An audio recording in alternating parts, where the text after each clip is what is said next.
قرآن مجید کا سورہ نمبر 79 سورہ نازیات۔ سورہ نازیات کے متعلق چند مختصر نکات تلاوت و ترجمے کے ساتھ۔ بسم اللہ الرحمن الرحیم۔ سورہ نازیات موجودہ ترتیب کے اعتبار سے قرآن مجید کا سورہ نمبر 79 اور ترتیب نزول کے لحاظ سے سورہ نمبر 81 ہے۔ یہ سورہ مکہ مکرمہ میں نازل ہوا۔ اس سورے کا نام اس کی پہلی آیت کی مناسبت سے نازیات رکھا گیا ہے، جس میں ان فرشتوں کی قسم کھائی گئی ہے جو کفار کی روح کو دردناک انداز میں قبض کرنے والے ہیں، اور نازیات عربی میں کھینچ لینے والی کو کہتے ہیں۔ آیت نمبر 17 سے 24 تک میں انبیاء علیہ السلام کی بعثت کا مقصد سرکش قوم کی ہدایت کرنا بیان کیا گیا ہے، اور طریقہ ہدایت یہ ہے کہ پہلے نرمی سے پاکیزگی کی طرف دعوت دی جائے، پھر خوف خدا پیدا کرایا جائے، پھر موعظہ حسنہ کو نہ مانے تو آخر میں دلائل کا سلسلہ شروع کیا جائے، تاکہ منکرین کو یہ کہنے کا موقع نہ ملے کہ ہم دعویٰ بلا دلیل بات کو قبول نہیں کرتے ہیں۔ آیت نمبر 35 کے مطابق جب قیامت کی ناقابل برداشت آفت آ چکی ہوگی، اس وقت انسان کو اپنا سارا کیا دھرا یاد آ جائے گا۔ جو شخص اس سورے کو دشمن کے مقابلے میں پڑھے تو دشمن کی توجہ اس کی طرف سے ہٹ جائے گی، اور یہ دشمنوں سے محفوظ رہے گا اور اسے کوئی نقصان نہیں پہنچے گا۔ بسم اللہ الرحمن الرحیم۔ شروع کرتا ہوں اللہ کے نام سے جو بڑا مہربان نہایت رحم والا ہے۔ والنازعات غرقا، قسم ہے ان فرشتوں کی جو جسم میں ڈوب کر سختی سے جان کھینچتے ہیں۔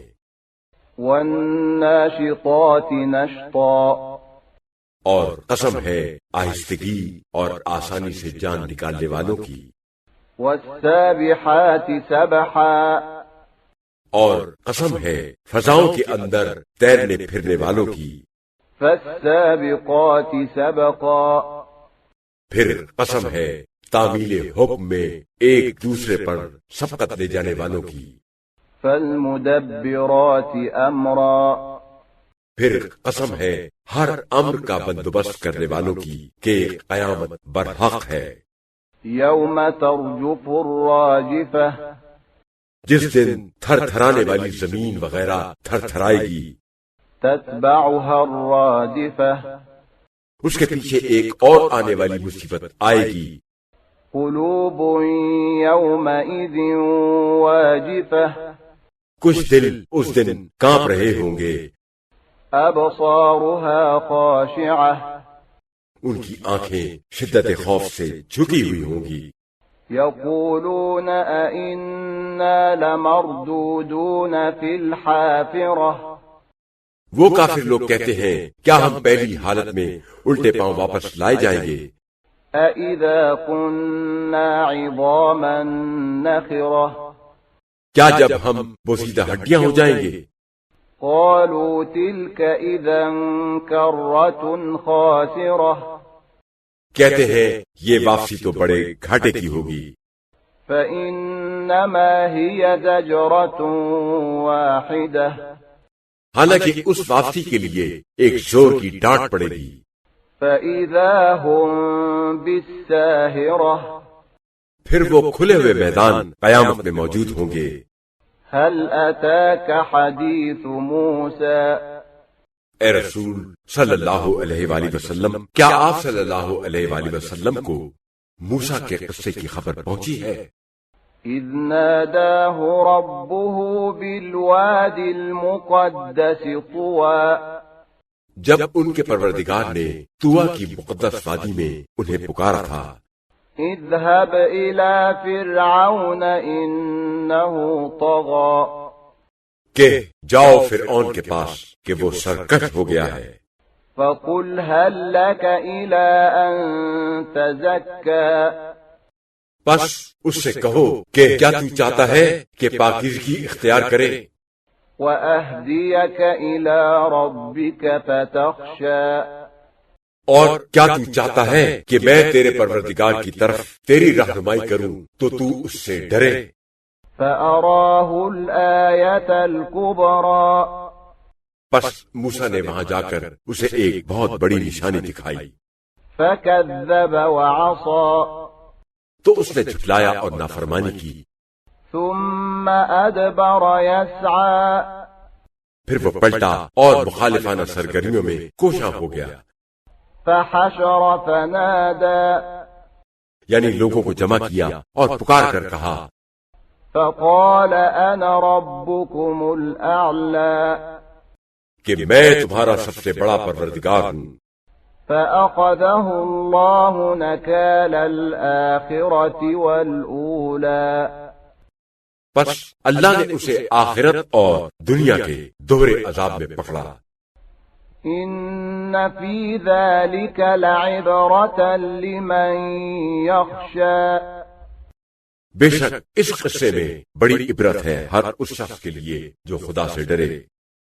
أأنتم أشد خلقا أم السماء بناها کیا تم لوگوں کا دوبارہ پیدا کرنا زیادہ مشکل ہے یا آسمان کا؟ اللہ نے اس کو بنایا، رفع سمكها فسواها اور اس کی چھت کو بلند کیا، پھر اس کو درست کیا، وأغطش ليلها وأخرج ضحاها اور اس کی رات کو تاریک بنایا اور اس کے دن کو ظاہر کیا، والأرض بعد ذلك دحاها اس کے بعد زمین کو بچھایا، أخرج منها ماءها ومرعاها اور اس سے اس کا پانی اور چارہ نکالا، والجبال أرساها اور پہاڑوں کو اس میں گاڑا، متاعا لكم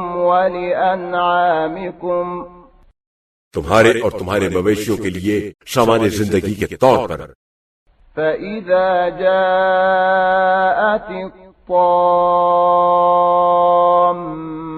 الكبرى پس جب بڑی آفت قیامت آئے گی، يوم يتذكر الإنسان ما سعى جس دن انسان یاد کرے گا جو کچھ اس نے کیا ہوگا، وبرزت الجحيم لمن يرى اور ہر دیکھنے والے کے لیے دوزخ ظاہر کر دی جائے گی، فأما من طغى بس جس شخص نے سرکشی کی ہوگی وآثر الحياة الدنيا اور آخرت پر دنیاوی زندگی کو ترجیح دی ہوگی، فإن الجحيم هي المأوى تو اس کا ٹھکانہ دوزخ ہوگا۔ وأما من خاف مقام ربه ونهى النفس عن الهوى اور جو شخص اپنے پروردگار کی بارگاہ میں حاضری سے ڈرتا رہا ہوگا اور اپنے نفس کو اس کی خواہش سے روکا ہوگا، فإن الجنة هي المأوى تو اس کا ٹھکانہ جنت ہے۔ يسألونك عن الساعة أيان مرساها یہ لوگ آپ صلی اللہ علیہ وآلہ وسلم سے سوال کرتے ہیں کہ قیامت کب کھڑی برپا ہوگی، فيم أنت من ذكراها آپ صلی اللہ علیہ وآلہ وسلم کا اس کے وقت بتانے سے کیا تعلق؟ إلى ربك منتهاها اس کی انتہا تو بس آپ صلی اللہ علیہ وآلہ وسلم کے پروردگار پر ہے۔ إنما أنت منذر من يخشاها آپ صلی اللہ علیہ وآلہ وسلم تو بس ڈرانے والے ہیں اس شخص کو جو اس سے ڈرے۔ كأنهم يوم يرونها لم يلبثوا إلا عشية أو ضحاها۔ جس دن یہ لوگ اس قیامت کو دیکھیں گے تو انہیں ایسا محسوس ہوگا کہ وہ دنیا میں نہیں ٹھہرے تھے مگر ایک شام یا اس کی ایک صبح۔